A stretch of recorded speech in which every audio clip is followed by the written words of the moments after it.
ያ ትልቅ ዜና ከወደ ጸለምቴ የሰማነው ይኸው ተመልከቱ። ይቅርታ ብለው ሲመለሱ ይቅርታ ብለው ጸለምቴ ነው በማይጸብሪ አካባቢ እለፍ ተብለው ከሄዱት ይሄን አጋጣሚ ተጠቅመው ወደ አካባቢው ወደሚገኘው የቲዲኤፍ አባላት እዛው ጆይን አድርገው ይቅርታ ብለው ጆይን ሲያደርጉ የሚያሳይ ነው። ትልቁ ዜና ሶሻል ሚዲያ ላይ የነበረው አንደኛው ይሄ ነው። መልካም ዜና የሚባል ነው። ይሄ ለአብይ አህመድ ከባድ አመት ነው። ይሄ አመት ደግሞ ይሄ ይቀጥላል። በአግባቡ ከሰራበት ይቀጥላል። ዘንድሮ ወሳኝ አመት ነው ያልንበት ምክንያት ሴትዮዋ ሜላትወርቅ የግድ ነው ብላለች። ዘንድሮ ምርጫ የግድ ነው። የግድ ያለችበት ምክንያት ነግራችኋለሁ።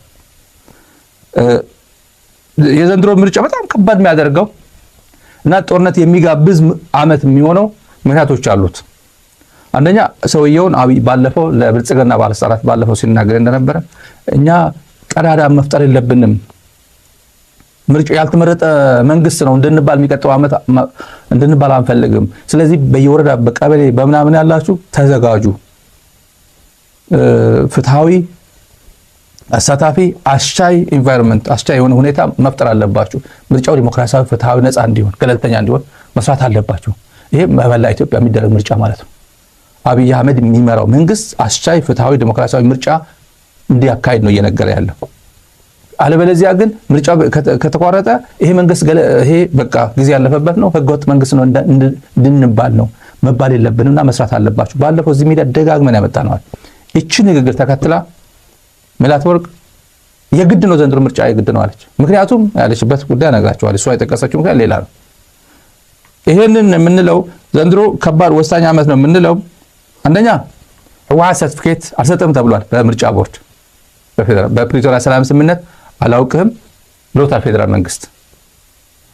በፌደራል መንግስትና በቲፒኤልኤፍ ፕሪቶሪያ ድረስ ሄደው የተፈራረሙትና በጣም ከባዱ የ21ኛ ክፍለ ዘመን ከባዱ ደም አፋሳሽ ጦርነት እንዲቋጭ አደረገው። ለጊዜውም ቢሆን ሴሴሽኑ ሆስቲሊቲ የቆመው ፕሪቶሪያ ነው። ሁለቱ ተፈራራሚ ተቋም ከተቋም ጋር ነው የተፈራረሙት። ቲፒኤልኤፍ ከፌደራል መንግስት ጋር የተፈራረሙት ተቋም ፌደራል መንግስት ከግለሰብ ጋር ተፈራረመ። ቆይቶ ፌደራል መንግስት ባለፈው ፓርላማ መጥቶ እኔም ማቆ ነገር የለም ፕሪቶሪያ ይሉኛል እኔም ማቆ 3 ሰው ነው ብሎ በሰው እገሌ ብሎ ጠራ። ህወሓት ያልሆኑት ጭምር አሰፋ ጻድቃን እያለ ስም ጠራ። ይሄም ማሾፍ ነው ብለናል። ጦርነት ነው እየጠራ ያለው። ወደሽ ነው ቆማጤት እንደተባለው ቲፒኤልኤፍ የሚባለው ጋር የተፈራረምከው እንጂ ከግለሰብ ጋር አልተፈራረምኩም። እንደዛ ከሆነማ ትግራይ እኔ አብይ የሚባል አላቅም እኔ ማቆ ሬድዋን ሁሴን ነው ልትል ነው ማለት ነው በቲፒኤልኤፍ በኩል። እንደዛ አይደለም። ዲሰንት የሆነ ፖለቲካ ነው ማራመድ ያለብኝ ካልክ እንደዚያ ጨዋታ ውስጥ አትገባም።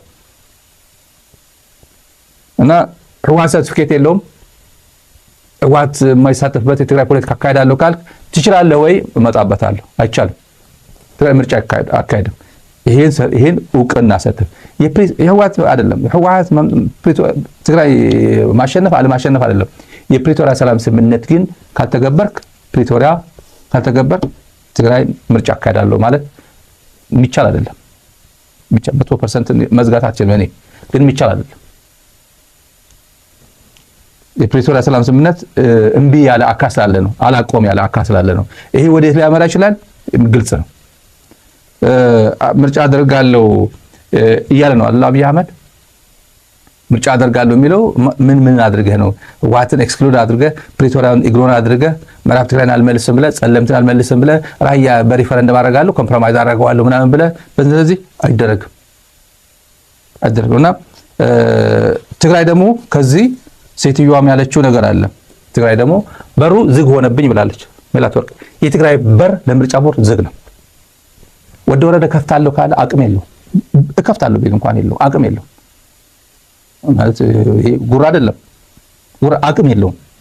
ትግራይ ያለው ትልቁ ፓርቲ ቲፒኤልኤፍ ነው። ወደድ ነው ጠላ ነው ዝም ብለህ አሽቀንጥሬ መጥራት አለብኝ ገድየዋለሁ ምናምን ብትለው አይደለም። ወደሽ ነው ቆማጤት የሚባለው። ለዛ መሬት ላይ ያለው ሪያሊቲ መገንዘብ መቀበል የግድ ይሏል። የግድ ነው ብትጠላው። ወደ ሌላ ጉዳይ እንለፍ። አገኘው ተሻገር ተላላኪ ነበርን የሚሉት ድሮ በፊት ብአዴን አማራ ክልል እየታመሰ ያለው ብአዴን በመፍረሱ ነው። እንደዛ ይመስለኛል። ብአዴን በመፍረሱ የህወሓት ፓርቲ እኮ ነው የህወሓት ተለጣፊ ፓርቲ እኮ ነው ምናምን የሚባለው እንዲሁ ፓርቲ የሚፈጠረው ዝም ብሎ ራሱ የሚጀምር ፖለቲካ ፓርቲ በጣም የታደለ ጠንካራ ፖለቲካ ፓርቲ ነው፣ የታደለ ነው። ሌላው ግን ገለብ ይፈጠር እንትና እኮ ነው የፈጠረው የሚባለው እድለኛ ነው ሁለተኛ የሚፈጠር ፓርቲ። ምክንያቱም የመጀመሪያው ፓርቲ ብዙ ቻሌንጅ አይቶ ነው የተፈጠረው። አንድ ክላሽ ለማግኘት ከባድ ሆኖበት አንድ ክላሽ ማለት ብርቅ፣ በተለይ በድሮ ጊዜ ማለት ነው ማደሪያ የሌለው ማንም ምልሻ መጥቶ እየገደለው የደርግ ምልሻ እየመጥቶ የሚያሳድደው ባፈር ዞን የሌለው ሐራ መሬት የሚባለው በትግርኛ ይሄ ግዛት የራሳቸው ግዛት የሚባለው ማንም ማይንቀሳቀስበት ጠላት ማይንቀሳቀስበት ልክ እንደና አማኑኤል እንደማቸካላ አይነት ማለት ነው። ወደ ጎጃም አካባቢ ምን ዞር ማይልበት ብልጽግና አለ ብዙ ሰፈሮች አሉ እንደዛ ማለት ነው። ምንም እንደዛ አይገኝም። መስዋዕትነት ተከፍሎ ነው እንደዚህ አይነት ባፈር ዞን የሚገኘው ነፃ ግዛት የሚገኘው በመስዋዕትነት ነው። ብአዴን አማራ ክልል ትልቅ መስዋዕትነት የከፈሉ ሰዎች ነበሩ። አማራ ክልል ለምን ተዋረደ? አማራ ክልል እንዴት እንደዚህ ሆነ ቢባል ግፍ የተሰራባቸው ሰዎች አሉ። ስለዚህ ጉዳይ ነግራቸዋለሁ። ለምን ዝም አሉ ደግሞ የሚላል አሁን የባለ ጊዜዎች አሉ። አገኘሁ ተሻገር አሁን በአንዱ ባለ ጊዜ በኢህአዴግ ጊዜ ባለ ጊዜ ነበር፣ አሁንም ባለ ጊዜ ነው። ያው ምንም ችግር የለበትም። ባለስልጣን ሆኖ ባህር ዳር ሰው ገሎ ቴሌቪዥን ጣቢያ ላይ ፖሊስ የአማራ ቴሌቪዥን ፖሊስ ጣቢያ የአማራ ፖሊስ ላኩልኝ በሆነ አጋጣሚ ሶሻል ሚዲያ ላይ ዜና ላይ ፖሊስ እና ህብረተሰብ የሚባል ፎቶ ተለጥፎ ምናምን የገጨው ሰው ገጭቶ ሳክሮ ሰው ገጭቶ ገሏል። በአማራ ቴሌቪዥን ፖሊስ ፕሮግራም ተላልፎ ነበር። አገኘሁ ተሻገር ግን አልታሰረም። በሆነ ምክንያት በሽምግልና ይሁን በምናምን ተፈታ፣ ወይ ባለስልጣን በመሆኑ ተፈታ። ያኔ እልም ያለ የኢህአዴግ አድናቂ መለስ ራሱን ከሚገልጸው በላይ መለስን ይገልጸው ነበር። ጉዳይ አለ። ዛሬ ከፋና ጋር ያደረገው ቆይታ ገርሞኝ ነው ለተመልካቾች ይሆናል ብዬ። ከዛ በፊት ግን አገኘሁ ተሻገር በ2000 ምናምን ተመልካች በአንድ ወቅት ኢኖቬሽን አይረካም፣ በአንድ ወቅት በተገኘ ነገር አይረካም። በየጊዜው አዳዲስ ነገር፣ ሁሌም አዲስ ነገር ያድናል። ኒው ሁልጊዜ የተለየ የሚያደርገው እሱ ይሄ ነው።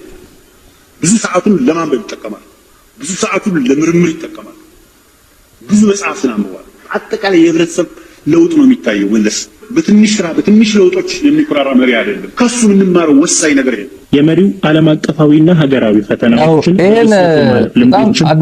አድናቂው መለስ እንደዚህ በዚህ ደረጃ ነበር የሚያደርገው። ከዛ አሁን ያው አማራ ክልል ብዙ ስልጣኖች አገኘ በአብይ አህመድ። አብይ ከመጣ በኋላ አማራ ስንት አስተዳዳሪ አየ፣ ስንት ርዕሰ መስተዳድር አየ። ምንድነው አማራ ክልል ፕሬዝዳንት የማይበረክትለት ሲባል ምንድነው? አንድ አመት ኦን አቨሬጅ አማራ ክልል 9 ወር ወይ 10 ወር ምናምን ኦን አቨሬጅ የሚቆየው ቲም ገዱ በሚባልበት ጊዜ ገዱ መጣ፣ ገዱ አስወገደው ቀስ በቀስ ያው ምክንያቱም የነበረው ነው የኢህአዴግ መዋቅር አለው ኢህአዴግ ይሸታል በሚል ቶሎ ወጣ ብሎ ወደ ፌደራል ምናምን እንዲያም ወጥቶ ነበር። እንደገና ወደ ውጭ ጉዳይ ተመለሰ ብሎ ውጭ ጉዳይ አደረገው። ከዛ በኋላ ማን የመጣው? አምባቸው አጠፉት። አምባቸው ያጠፉት እነማን ናቸው? አሁን አሉ አሁን ማስረሻ ሰጤ ናቸው ያጠፉት። ውሸት ነው እንዴ? እነ ማስረሻ ናቸው። ለምን ታስረው የነበረው በዛ ሰዓት እነ ማስረሻ ሰጤ ናቸው። ከዛ እሱ ሄደ። ማን የመጣው? አገኘው መስለኛል። ከዛ በኋላ ተመስገን ጥሩነህ መጣ። ተመስገን ጥሩነህ መጣ። ከዛ አገኘው መጣ። ካገኘው በኋላ ይልቃል ከፋለ የሚባል መጣ። ከይልቃል ከፋለ ጨንቻሉ መጣ። ማን ነው የሚባለው? አቶ አረጋ የሚባል ሰውዬ መጡ። አረጋ ከበደ አሁን ወርዳለው። አቶ ቀለም ወርቅ የሚባሉት የእሳቸው አድቫይዘር ጽፈት ቤት የፕሬዝዳንት ጽፈት ቤት ቀለም ወርቅ እሳቸው ነው የሚተኩት። እያሟሟቀ ነው። አብይ ኦልሬዲ መርጧል። የሰማ ነው ከአማራ ክልል ስራ ጽፈት ቤት የነገሩ ቀለም ወርቅ የሚባለው የሱ አድቫይዘር አንተ ተተካዋለህ ተብሏል። በዚህ ጊዜ ሁሉ አማራ ክልል ራሴ ነው እየቀያየርኩት ያለው በፍቃዴ ነው ወይ እየቀያየርኩ ያለው ብሎ የአማራ ምክር ቤት እስቲ ተንፈስ ብሎ ይንገረንስቲ። አገኘሁ ተሻገር በኢህአዴግ ጊዜ ተላላኪ ነበርን፣ ብዙ ላኪዎች ነበሩ አለ። ከፌደራል ነፃ የሆነ ክልል የለም። የትኛው ፌደራል አካባቢ በተለያየ መንገድ ከክልሎች ጋር ግንኙነት አለው። ምንም ጥርጥር በተለያየ መንገድ የየራሳቸው ጁሪስዲክሽን ቢኖራቸውም የየራሳቸው ስልጣን ቢኖራቸው የሆነ ቦታ ላይ መገናኘታቸው አይቀርም፣ ፍሪክሽን መኖሩ አይቀርም። ምንም ጥርጥር የለውም። በጣም የዳበረ ዲሞክራሲ ያላቸው የሚባልና የፌዴራል ስርዓት ገንብቷል የሚባሉ ሀገራት እንደነ ስዊዘርላንድም እንደነ አሜሪካ የመሳሰሉትም የግድ እንደሆነ የሚኖራቸው ጥርጥር የለውም። ሚኒሶታና ፌዴራል መንግስት ትራምፕ ምንድነው ችግራቸው? ሚኒሶታ የሶማሌ ዜጎች ጋር አሁን ያነጣጠረ ጥቃት የፈጸመው አይደል? በንግግር በቀውጢ ነው አይደል ያለው እንትን የሚያደርገው። እዚህ ጋር አካባቢ ኢንቨስትመንት ተፈጥሯል፣ እዚህ ጋር ፍራውድ የገንዘብ ማጭበርበር ተፈጥሯል ምናምን ቢባል የሚኒሶታ ጋቨርነር ነው የሚመለከተው ኖርማሊ። ግን ይሄ የፌዴራል ጉዳይ ኢሹ ሆኖ እዚህ አካባቢ የግድ ነው ብሎ አይስ አሰማርቶ ሰዎች እንትን ማድረግ ጀምሯል። እዚህ አካባቢ ያለ የግንኙነቱ አይቀርም፣ ምንም ጥርጥር የለውም፣ ግንኙነቱ አይቀርም። ወደ ኢትዮጵያ ጉዳይ ስንመጣ ደግሞ ታዳጊ ዲሞክራቲክ ኢንስቲትዩሽንስ ያሉት ናቸው። ገና አዲስ ነው ዳዴ እያለ ገና የጀመረ በኢህአዴግ ጊዜ የጀመረ የፌዴራል ሲስተም ነው። የግድ ነው ማለት ነው። ይሄ ጠልቆ እስኪገባ ሰው እስኪረዳው የኔ ስልጣን ነው ያንተ ስልጣን ነው ተብሎ በደንብ እስኪግባቡ ኖርማል ነው። በኢህአዴግና በብልጽግና ዘመን ግን እናወዳድረው የጣልቃ ገብነት ጉዳይ እነ ብአዴን እነ በረከት እነ አዲሱ እነ ገነት ዘውዴ እነ ተፈራ ሌሎች በነበሩበት ጊዜ የነበረው ብአዴን ምን ያህል ጠንካራ ነው? እውነት እንደዛ ነበር? ለኦህዴድ የሚላላክ ለህወሓት የሚላላክ ለእንትና ለደቡብ የሚላላክ ምናምን የሚባል ፖለቲካ ፓርቲ ነበር ማለት እንደ ኢህአዴግ የራሳቸው አቋም ይኖራቸዋል። ግን አሁን አማራ ክልል ብልጽግና የሚባል የኔ ነው የሚለው የአማራ ክልል ብልጽግና አለው እንዴ? አገኘሁ ተሻገር እንዲሁ አማራ ክልል አስተመሰረተ ነበር እንዴ? አረጋ ከበደ አማራ ክልል ያቋል እንዴ? የአማራ ምክር ቤት እገሌን አድርግ ተብሎ ተልኮለት ምናምን 6 ዓመት 7 ዓመት ዝም ብሎ 6 ፕሬዝዳንት እየቀየረ ያለው ወዶ ነው እንዴ? ይሄ ሰውዬ የቅጥፈቱ ቅጥፈትና አሁን መሻሻል እኔ በሆን መሻሻል አለ። ለምሳሌ ለመቅጠፍ እንኳን ቢፈልግ ኢህአዴግ በጣም ይልከን ነበር። ብዙ ላኪዎች ነበሩት። ኢህአዴግ እንደ ተላላኪ ነበር ማለት ነው። ጣልቃ ገብነት ይሉታል አንዳንዴ ደግሞ። አሁን ግን ከጣልቃ ገብነት 100% ነፃ ሆኗል አማራ ክልል ይባላል። በዚህ ጊዜ እንዲህ መሻሻል አለ የሚባል ቋንቋ እንኳን ለዲፕሎማሲ ሲባል እንኳን ከኢህአዴግ የተሻለ አሁን መሻሻል አለ እንኳን መዋሸት እሱ ውሸት ነው። እውነት ነው፣ ውሸት ነው። ግን 100% አሁን ፌዴራል የሚያስተዳድረው አማራ ክልል ላይ ፌዴራል መንግስት ምንም የለበትም ብሎ ሲናገር ለአማራ ህዝብ ወይ ባህር ዳር ሆናችሁ ለምትከታተሉ የአማራ ኤሊቶች፣ አዲስ አበባ ሆናችሁ በመላ ዓለም ሆናችሁ አረጋ ከበደ የሚለው እስቲ ኮሜንት አድርጉበት። በዘመነ ኢህአዴግ ክልሎች ተደራጅተዋል። ራሳቸውን በራሳቸው እንዲያስተዳድሩ በከፊል መብት አግኝተዋል። ነገር ግን ትልቅ የሆነ ጣልቃ ገብነት ነበር። ክልሎች እያንዳንዱ የሚሰሩት ስራ የሚቆጣጠር ሌላ ኃይል አለ። ከክልሉ ፕሬዚደንት፣ ከክልሉ አፈጉባኤ፣ ከክልሉ አስፈጻሚ አካል በተለየ መንገድ የሚከታተል የፓርቲ ክትትል የሚካሄድበት ጊዜ ነበር። ለውጡ ከመጣ በኋላም ክልሎች ራሳቸውን በራሳቸው የማስተዳደር መብታቸው ተረጋግጧል። በአሁኑ ሰዓት በግልጽ ምነግር ማለት እኔ የፌዴሬሽን ምክር ቤት አፈ ጉባኤ ነኝ። ከዛ በፊት የአማራ ክልል ፕሬዚደንት ነበርኩ። የአማራ ክልል ፓርቲ ጽሕፈት ቤት ኃላፊ ነበርኩ። የአማራ ክልል ሴኩሪቲ ኃላፊ ነበርኩ። እነዚህ ኃላፊነቶቼ በለውጡ ጊዜ የነበርኩባቸው ናቸው። ከ2011 ጀምሮ በአማራ ክልል ውስጥ እና በፓርቲው ከፍተኛ ኃላፊነት ላይ ሰርቻለሁ። በክልላችን በማስተዳደር ጉዳይ ላይ ፌዴራል መንግስት ጣልቃ ገብቶ እንዲያደርጉ ብሎን አያውቅም። በግልጽ ነው የምነግርህ። እኔ የአማራ ክልል ፓርቲ ጽሕፈት ቤት ኃላፊ ነኝ። እኔ የአማራ ክልል ሴኩሪቲ ኃላፊ ነኝ። እኔ የአማራ ክልል ፕሬዚደንት ነኝ። ከፌዴራል መንግስት እንዲህ እንድትፈጽሙ ተብሎ ትእዛዝ ታዝዤ አላውቅም። ታዘን አናውቅም። ሪፖርት እንገመግማለን፣ በጋራ እንነጋገራለን፣ በጋራ እናደርጋለን። ለገሌ እንዲህ አይነት ሪሶርስ ስጥ ተብለን ተጠይቀን አናውቅም። ፌዴራል መንግስት አዞኝ ነው ይሄን ያደረኩት ልል አልችልም። ባህር ዳር ላይ ኦር ጎንደር ላይ ኦር ደብረ ብርሃን ላይ ወይም ደብረ ማርቆስ ላይ። ስለዚህ የፌዴራል መንግስት ጣልቃ ገብነት 100% ቆሟል። 100% ቆሟል። በቃ ስለዚህ ይሄ ሰውዬ ምዕራብ ትግራይን የወረድኩት ምንም ከፌዴራል ጋር ሳይዘኝ ምዕራብ ትግራይ ገብቼ ኤትኒክ ክሊንሲንግ እንድፈጽም የምዕራብ ትግራይ ተጋሩ ወንድሞቻችን ላይ የዘር ማጽዳት እኔ አይደለም ያልኩት፣ የተጠና ነው። የአማራ ኃይሎች ማን የሚመራው? አገኘሁ ተሻገር የሚመራው ማን የሚመራው? ተመስገን ጥሩነህ ሲመራው የነበረ ይልቃል ከፋለም ሲመራው ዛሬም ድረስ አረጋ ከበደ የሚመራው ማለት ነው። ያው አረጋ ከበደ ምዕራብ ትግራይ ደመቀ ዘውዱ ኦህዴድ ነው የሚመራው። አረጋ ከበደ የታቋል ሄሊኮፕተር አንድ በሄሊኮፕተር እንደሚንቀሳቀሰው ምንም ነገር የለበት።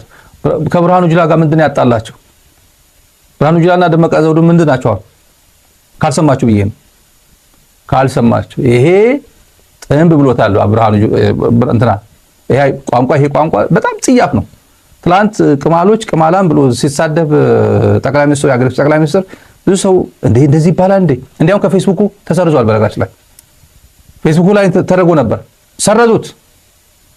ገብቷቸዋል። እንደገና ፌስቡክ ድሊት ያደርግብናል ብሎ ያቺ ንግግሩ ሄዶ አረጓት። ገብታችሁ ማየት ትችላላችሁ። ከፌስቡክ አጠፋው። የፌስቡክ የአብይ ራሱ ከራሱ ፌስቡክ አጠፋው። እቺ ቋንቋ ይሄ ማንንም ወንጀለኛ ንግግር ነው፣ ነውረኛ ነው ስንል ለዛ ነው። ማንም ህፃናት ይሰሙኛል። አባቱ እንዴ ጠቅላይ ሚኒስትር እንደዚህ ይሳደባል እንዴ ብሎ ይታዘበኛል እንኳን አይደል። አዲሱ ትውልድ እንኳን እንደዛ አይደለም።